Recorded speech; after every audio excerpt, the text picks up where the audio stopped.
morning. Welcome to 17 Minutes of Science. I'm your host, Kaylin, and I work on the zebrafish transgenic team at In Vivo Biosystems. And today we're joined by Dr. Lin Carson.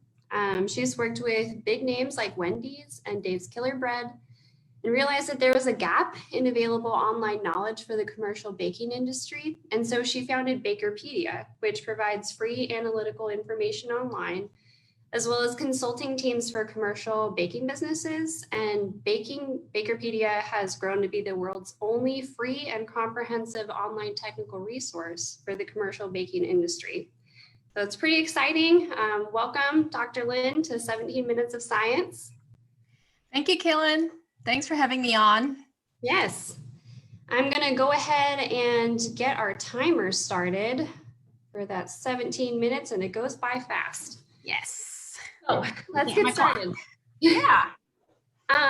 So I was thinking about holiday baking and our connection between our companies, and I was wondering, why is science so important in baking, and what's the most important science pathway in, I was thinking about my favorite holiday baking treat, which is the Mexican wedding cookies with the powdered sugar. Why is it that we add orange blossom water to that? Oh, okay. So let's take a step back and look at the biochemical makeup of food. Everything about food is based on chemical, physical processes, and on the home baking level, like yourself, if you try to bake with orange blossom water into a cookie, the most important chemical process in that cookie is the acid-base process, where the acid from the baking powder reacts with the baking soda and forms the gas that requires the cookie to rise and to give it a good volume and some fluffiness to it. The orange blossom is made up of hydroxyl groups, where it's aromatic, it's fragrant, its function in that Mexican cookie is to give it that fragrance. That fragrance is only possible after you bake it. When you break the water bonds with the aromatics, that's when you smell the orange blossom flavor, right? So this is why, as you bake at home, if you follow the baking process closely, what we use here is BAKERpedia. It's a thermal logger up there. It's called the mole. It logs the thermal profile. And to a point where you arrive above 200 degrees Fahrenheit, that's when the product is ready. That's when you smell the aromatics. So when you smell something, it's almost ready. Yeah. So if you don't have a thermal logger, just at the width of a smell, give it 5 minutes and it should be ready. So there is a whole lot of science behind baking, especially in bread, cookies, and anything that you see on the grocery shelf. So that's why I was very passionate about this, and that's why I started BAKERpedia. That is fascinating and such a good tip. I love the intuition that goes into, okay, I can smell it. I'll give it 5 more minutes. You're smelling it because some bonds were broken. I love that. All right. So we were wondering how you've innovated in this space. How has BAKERpedia really brought something different to the community?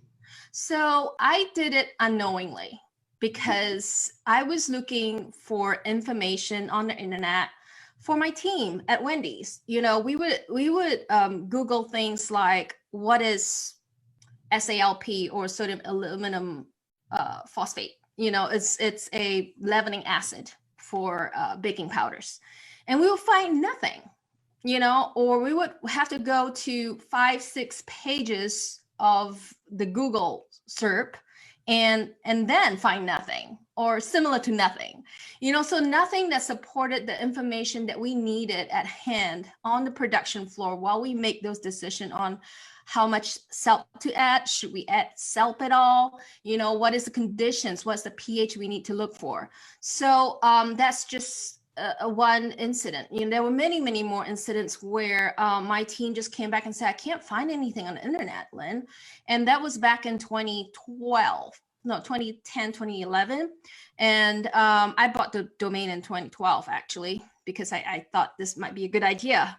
And so they said that, well, they can't find anything. And I approached organizations. I approached, the American Baking Society, and I approached the publishers in the society, the traditional print publishers, and they all said, we're not interested in this. We can't find, the revenue model to support this, basically, and I said, well, I am going to do it. And I think I might find someone to fund it, or I might find some, revenue model to support it. So I went out on my own, and I bought the domain in 2012, worked on it a little bit, and couldn't fund it, let it be for a while, went to work at Dave's Killer Bread. And then when I left Dave's Killer Bread in 2014, I officially launched it, meaning that I created a company around it. So then we started our sponsorship model that funded this entire idea. I love that. Yeah, that passion that goes behind these sort of startups. It's really impressive. So have you built a sense of community with BAKERpedia? Yes, we actually did not start this to build a community. We started this to build a place, a center where people can just find information. And what we did differently was we left a comment box at every page. We started probably 2014 with 300 pages, so 300 comment pages, and then the comments started coming in, and it started coming in like nonstop. So we thought about it. Then I launched my Ask Dr. Lin video channel to address those questions, and that wasn't enough. So I launched a forum, which we call the membership forum this year, and it's just amazing on how many people have signed up to join this community, indicating that there is a need for this information. There is a need for this community on the internet. That's fantastic. So how has that led into the Baker Academy? I want to hear a little bit about that. Baker Academy is our service to fulfill another gap in the industry. That is the interactive side of live stream. So we started live streaming our Baker Academy late last year. And actually, this time last year, live streaming technology was still terrible. It was still terrible. So we update our technology every 6 to 9 months, because this particular industry is evolving as we speak. There are more platforms that are stronger, as you and I know, and but there wasn't any courses offered for live streams. When I say you ask, so what's the difference between a live stream and a webinar?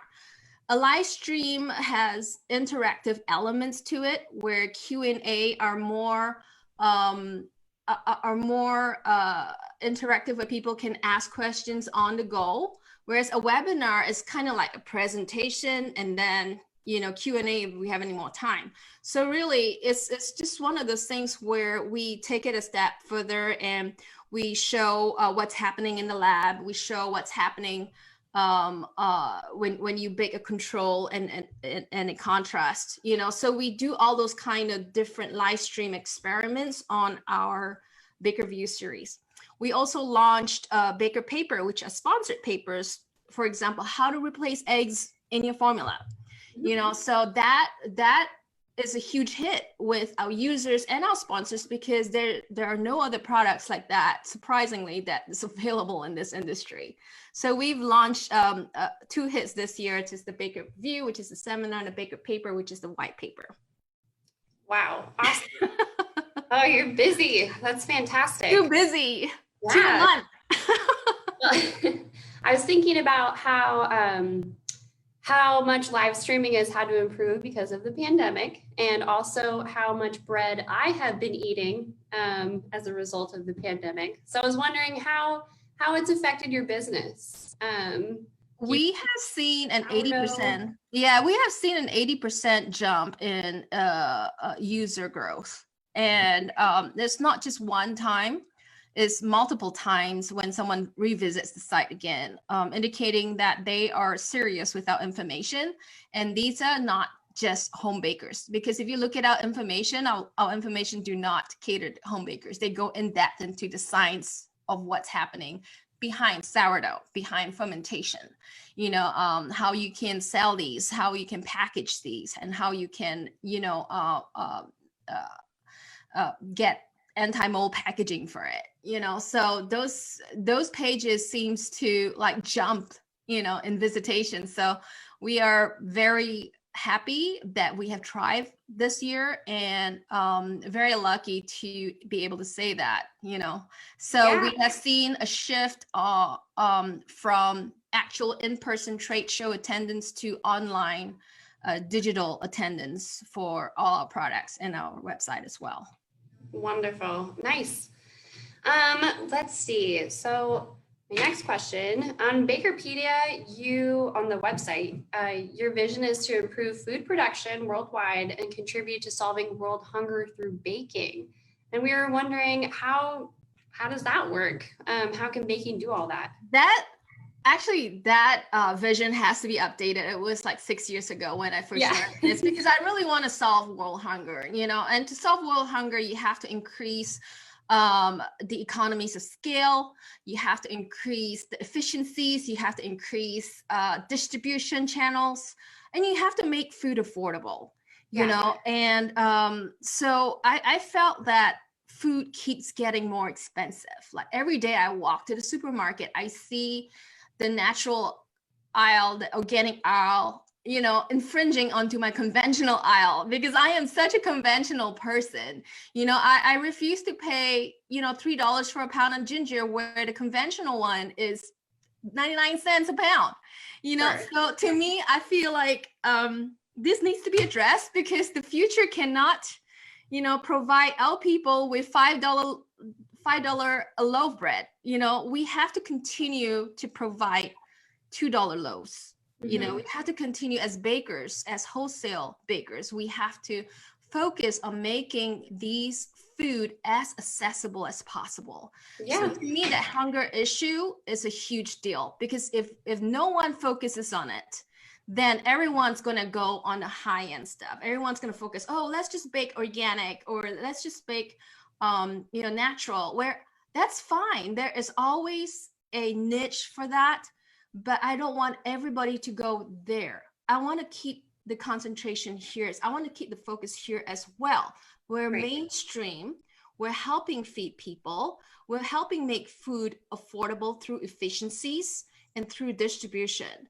So I want to focus on this core group of bakers, where we are making food accessible to everyone, not just niches. And if you're baking for a niche, that's fine. The niches are doing well, but we're losing too much focus onto those trends, and we're not focusing enough on the mainstream of baking. That's what I mean by, that's the world hunger vision, but really it's making food more easily accessible to everyone. Yeah, and the science that you are providing for people can make that more accessible, more efficient. Yes, absolutely. The science that we provide will improve the efficiencies at all the plants, making food affordable. Absolutely. Well, we have a couple of questions coming in from the Facebook Live. And Janice, one of our co-founders, was curious about when she should use regular versus conventional or convection baking in a gas oven. Anything to do with a dough or a batter. That's the difference.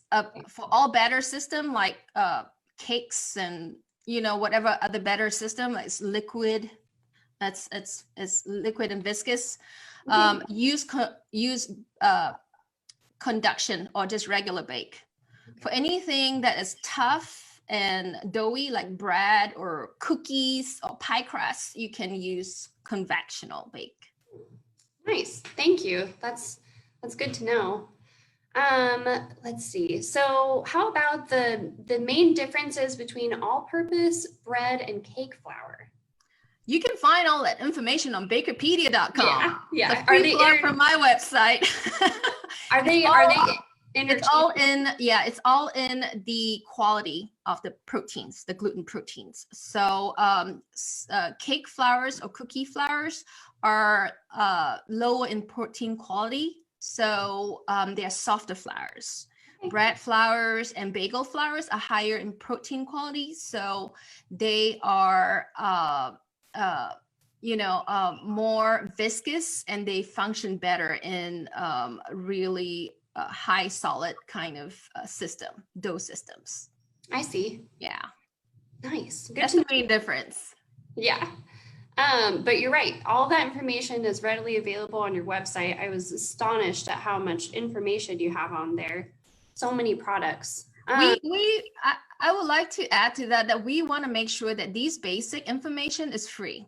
Because when people have access to basic information, their concentration and their focus is on innovating on these information. So what I want to do is let them start at this level. Don't let people start at this level. This is where we're at. We're trying to elevate everyone to this level so that we can do more for the baking industry. And that's why, I tell a lot of people, that's why we're free. Yeah, that's wonderful.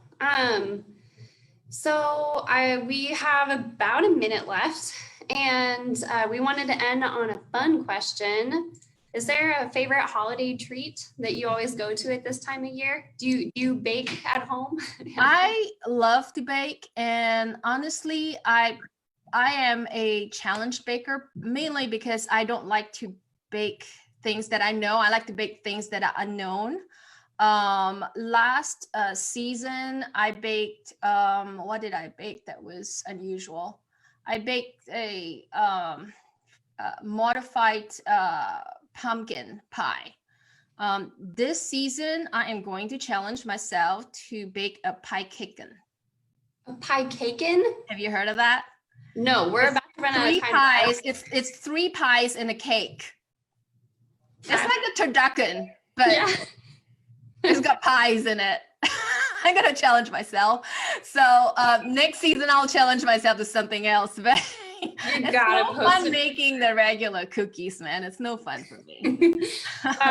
It was so great to meet with you. We are out of time, but I am going to check out some photos, and if you can post some, that would be wonderful. I will. Thank you, Dr. Lin. Thank you, Kaylin.